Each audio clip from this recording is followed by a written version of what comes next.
샬롬 할렐루야. 창세기 37장 33절에서 36절이요.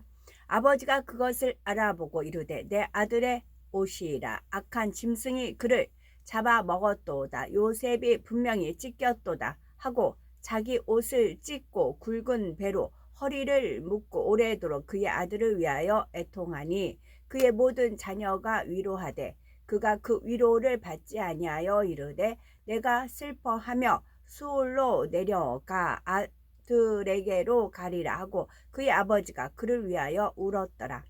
그 미디안 사람들은 그를 애굽에서 바로의 신하 취대장 보디발에게 팔았더라. 아들들이 가져온 피 묻은 채새 옷을 본 야곱은 그것이 요셉의 옷임을 알아보고는 내 아들의 옷이라. 악한 짐승이 그를 먹었도다. 요셉이 정녕 찢겼도다 하며 애통합니다. 자기 옷을 찢고 굵은 배로 허리를 묶고 오래도록 요셉을 위해 애통했지요. 그런데 이것은 야곱이 아들들에게 속은 것이었습니다. 요셉은 짐승에 의해 죽은 것이 아니라 형들의 손에 의해 상인에게 노예로 팔렸지요. 요셉의 형들은 이러한 사실을 숨기고자 일부러 순염소를 죽여서 그 피를 요셉의 옷에 묻혀 아버지 야곱에게로 가져온 것입니다.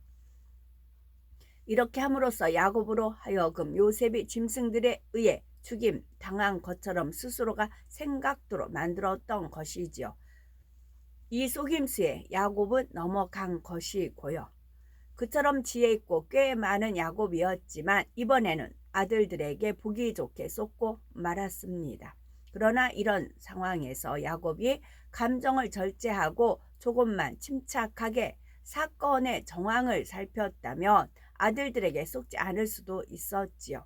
10명이나 되는 아들들이 똑같이 말을 맞추기는 쉽지 않았을 테니 만약 야곱이 침착하게 좀 더 구체적인 정황을 하나하나 물어 들어갔다고 하면 아들들의 거짓말을 눈치챌 수가 있었을 것이라는 말입니다. 그러나 야곱에게 그런 명철까지는 없었지요. 더욱이 지금 야곱은 가장 사랑하는 아들 요셉을 잃었다는 슬픔으로 인해서 자기 감정을 절제할 만한 능력이 없었습니다. 그러다 보니 피 묻은 요셉의 옷을 보고서 스스로가 단정을 내린 채 깊은 애통에 빠져들고 말았지요. 다른 아들들의 위로는 받지도 않은 채 말입니다.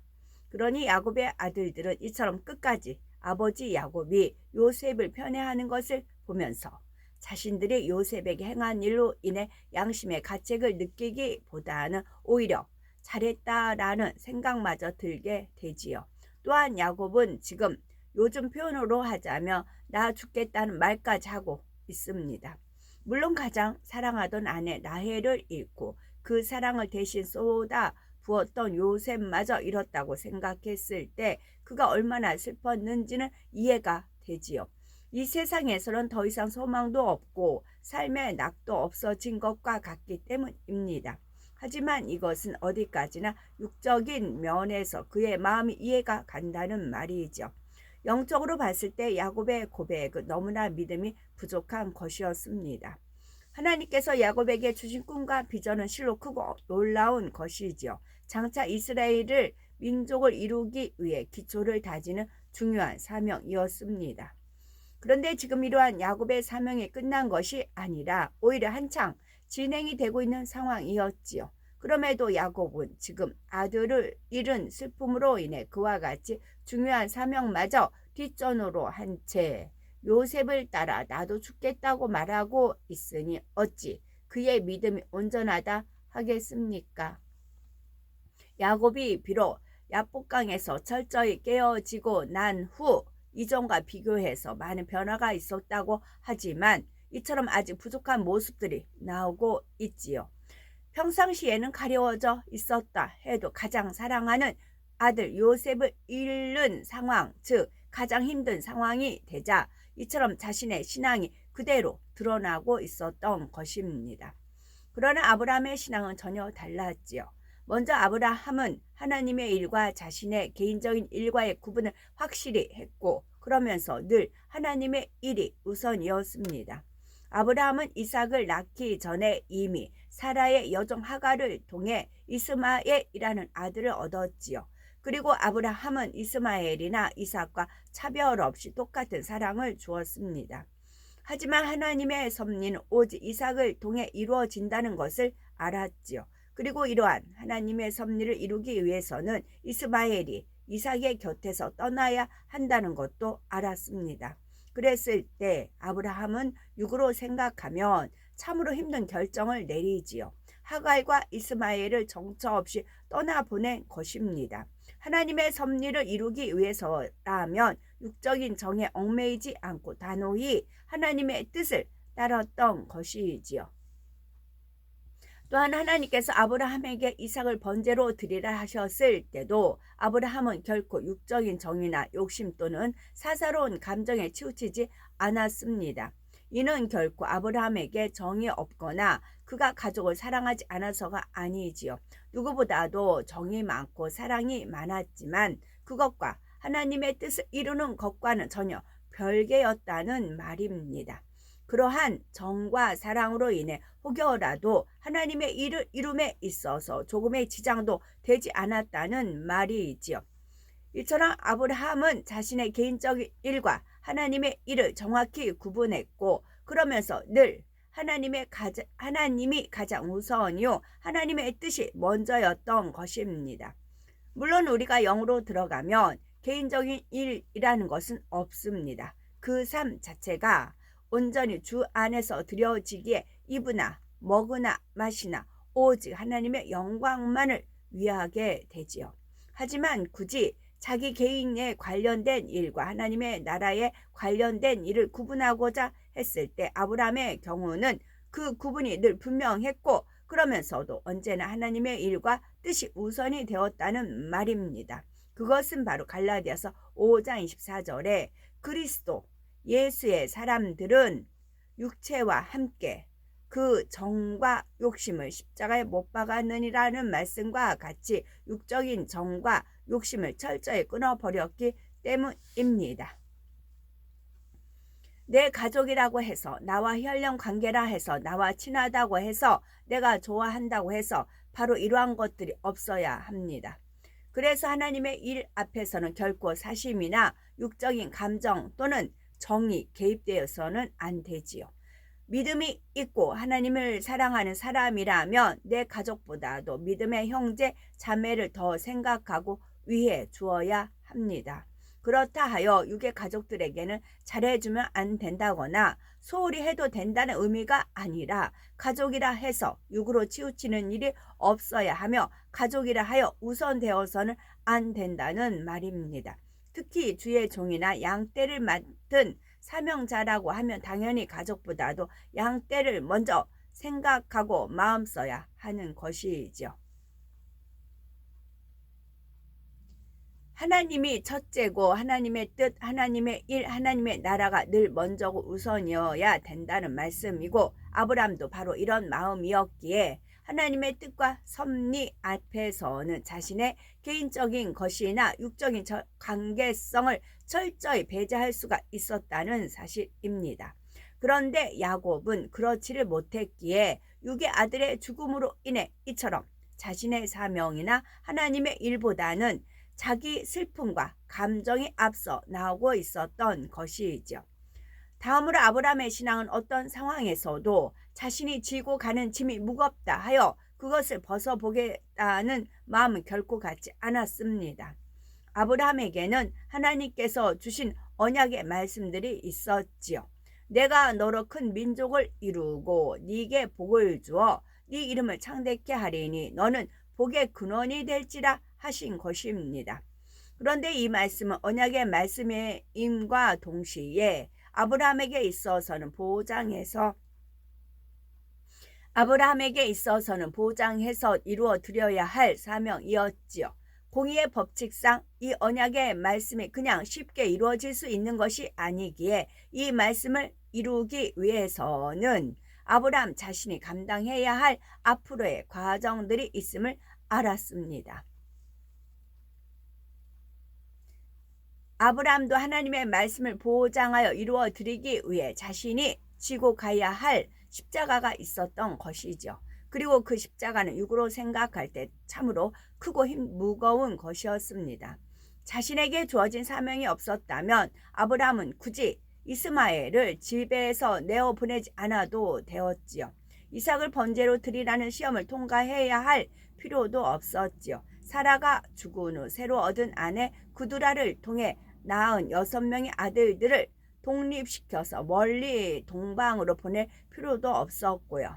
많은 자녀들과 함께 말년을 오손도손 보낼 수도 있었을 것입니다. 그러나 아브라함은 자신에게 주어진 사명 또한 아들 이삭을 통해 이루어야 할 하나님의 섭리를 위해 그 모든 것을 기꺼이 포기했습니다. 그런데 야곱은 그런 모습이 아니었습니다. 요셉이 죽었다고 생각한 야곱이 했던 그 입술의 고백과 행동을 보면 자신의 모든 것을 기꺼이 포기하고 내놓았던 아브라함과 비교할 때 너무나 부족한 모습이었지요. 예를 들어 만약 하나님께서 야곱에게 요셉을 연단시키기 위해 그를 애굽의 노예로 팔려가게 해야겠다고 하셨다면 야곱은 어떠했을까요? 아브라함 같으면 무조건 이해했겠지만 오늘 본문에 나오는 야곱의 신앙으로 볼 때 야곱은 이해하면서도 그것을 온전히 기쁨으로 받지 못했을 것입니다. 너무나 사랑하는 아들 요셉을 그러한 힘든 상황에 처하게 해야 한다는 것을 마음 중심에서부터 기쁨으로 받지 못하는 것이지요. 우리는 사명이 너무 크고 무겁다 하여 그것을 무겁다 힘들다 생각해서는 안 되겠죠. 사명을 감당하기 위해 가족은 물론이고 개인적인 시간이나 개인적인 활동 등을 비롯한 사적인 모든 것을 포기하면서도 그것으로 인해 버겁다 생각하지 말아야 되는 것이고 이제는 그만 놓고 싶다라는 마음도 가지면 안 되겠지요. 주님께서 지고 가신 십자가를 생각한다면 어찌 입에서 힘들다라는 말이 나오겠는지요. 하나님께서 주신 사명을 위해서라면 그토록 사모하는 주님 품에 안기는 것보다도 주님의 쓴 잔을 함께 마시는 것을 선택할 수 있어야 된다는 말입니다. 우리의 신앙은 오늘 야곱의 신앙과 또는 아브라함의 신앙과 한번 비교해 보시기 바랍니다. 그것도 그냥 평상시 우리의 마음과 입술의 고백이 아니라 가장 힘들고 어려웠을 때 그 상황에서 가졌던 우리의 마음과 우리의 입술의 고백과 비교해 보라는 말이죠. 평상시에는 가려워 있던 마음이 힘든 상황에서 드러나면서 그것이 입술로 나오게 되는 것입니다. 마태복음 12장 34절에 이는 마음에 가득한 것을 입으로 말함이라는 말씀과 같이 우리의 입술의 고백이 결국은 우리의 마음을 나타내는 것입니다. 그러므로 정말 힘들고 어려운 상황에서 나오는 우리의 입술의 고백 한마디가 자신의 현재 이룬 만큼의 모습을 보여주는 것이며 또한 우리 자신도 모르고 있던 우리 자신의 깊은 속마음을 발견할 수 있는 계기가 되는 것입니다. 이처럼 자신도 모르고 있던 깊은 마음을 발견하고 깨달아 버릴 수 있도록 하기 위해 아버지 하나님께서는 우리 각자에게 가장 적당한 환경과 조건을 허락하신다는 사실입니다. 그것이 바로 연단이지요.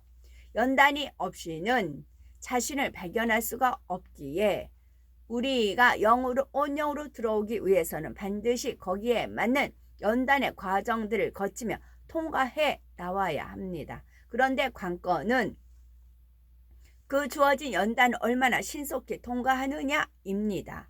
주어진 연단을 통과하지 못하여 계속 같은 연단 속에서 제자리 걸음을 하는 사람도 있고 단번에 통과하는 사람도 있습니다. 그러므로 우리는 야곱과 같이 한계에 부딪혀 더 깊은 영의 차원으로 들어가지 못하고 정체되어 있는 것이 아니라 주어진 연단을 기쁨과 감사함으로 통과하여 신속히 무한한 영의 차원으로 들어가셔야 되겠다는 말씀입니다. 여기서 무한한 영의 차원입니다. 형들에 의해 미디안 사람에게 팔린 요셉은 애굽으로 가서 바로의 신하 시위 대장 보디발에 팔립니다. 이 모든 것이 하나님께서 간섭하신 증거이죠. 사람이 억지로 이처럼 만들어 간 것이 아니라 하나님께서 사람들의 마음을 주관하여 이와 같이 되어지도록 역사하신 것입니다. 요셉이 원한다고 해서 슈이 대장의 집으로 팔려갈 수 있는 것이 아니며 하나님께서 섭리 가운데 허락하셨기에 이렇게 될 수가 있었다는 말입니다. 그러므로 이러한 하나님의 역사를 믿는다면 지금 당장의 현실로 인해 믿음이 흔들리거나 하나님께서 주신 약속의 말씀을 의심하는 이러한 어리석은 모습은 결코 없어야 합니다. 요셉은 하나님께서 주신 꿈을 마음 중심에서 변함없이 믿었기에 13년의 연단의 세월 동안 조금도 흔들림이 없었지요. 현실적으로는 오히려 꿈과 반대로 점점 더 잘못되어지는 상황으로 떨어지는 것 같았지만 그러한 현실의 상황이 요셉의 믿음을 흔들릴 수 없었던 것입니다.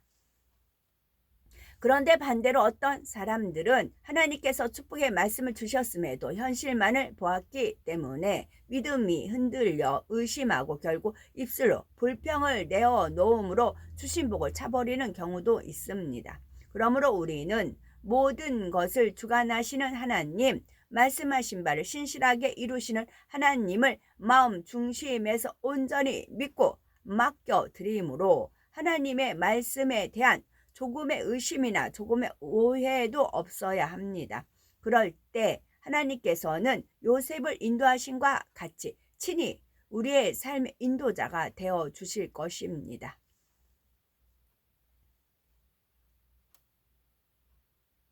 하나님께서 주신 축복을 소중히 여기지 못하고 대수롭지 않게 여기거나 말하지는 않는지요. 하나님께서는 너무나 많은 축복을 주셨음에도 자신이 바라는 대로 되지 않으면 이내 불평하고 불만을 쏟아내는 입술은 아니신지요.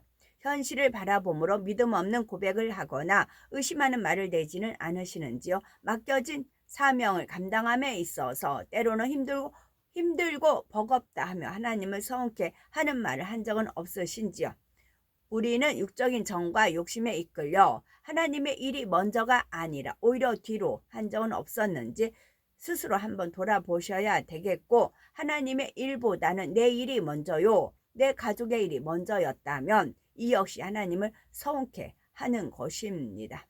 누가복음 9장 62절에 예수께서 이르시되 손에 쟁기를 잡고 뒤를 돌아보는 자는 하나님 나라에 합당치 아니하니라 하셨는데, 특히 주의 종이나 사명자들에게 이처럼 정과 욕심에 이끌려 뒤를 돌아보는 일이 있었다면 이는 하나님 앞에 합당치 못한 모습입니다.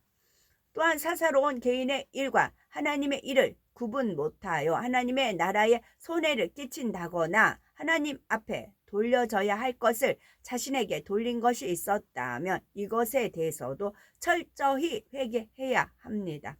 하나님의 일을 함에 있어서 사사로운 감정이나 친분 또는 육적인 정으로 인해 공평하지 못한 처사가 있었다면 이에 대해서도 깨달아 회개해야 합니다. 이 밖에도 우리가 별로 대수롭지 않게 넘어갔던 많은 말과 행동들이 하나님 앞에 담이 되어 있는 경우들이 있습니다. 물론 믿음의 분량에 따라 어떤 분에게는 그러한 것이 크게 문제가 되지 않는 경우도 있습니다. 하지만 그래도 어느 정도 믿음이 있고 그만한 위치에서 사명을 감당하는 분이라면 의미 없이 내었던 작은 말 하나라도 하나님과 사이에 담을 만들 수 있음을 알아야 하지요. 불평이라 생각 안 하고 한 말이 하나님 앞에 불평이 될 수도 있고, 의심한다고 생각 안 하고 한 말이 의심하는 말이 될 수도 있는 것입니다. 더욱이 그러한 말도 결국은 마음 안에 있는 것이 나오기 때문에 나는 아니라 말할 수 있는 것이 아닙니다. 만약 우리 중에 이러한 경우에 해당하는 분이 있다면 깨닫고 회개하여 막힌 담을 허셔야 되겠고, 그래서 하나님 앞에 문제 해결받고 마음의 소원에 응답받으며 축복의 문이 또한 활짝 열릴 수 있는 우리가 되셔야 되겠습니다. 아멘.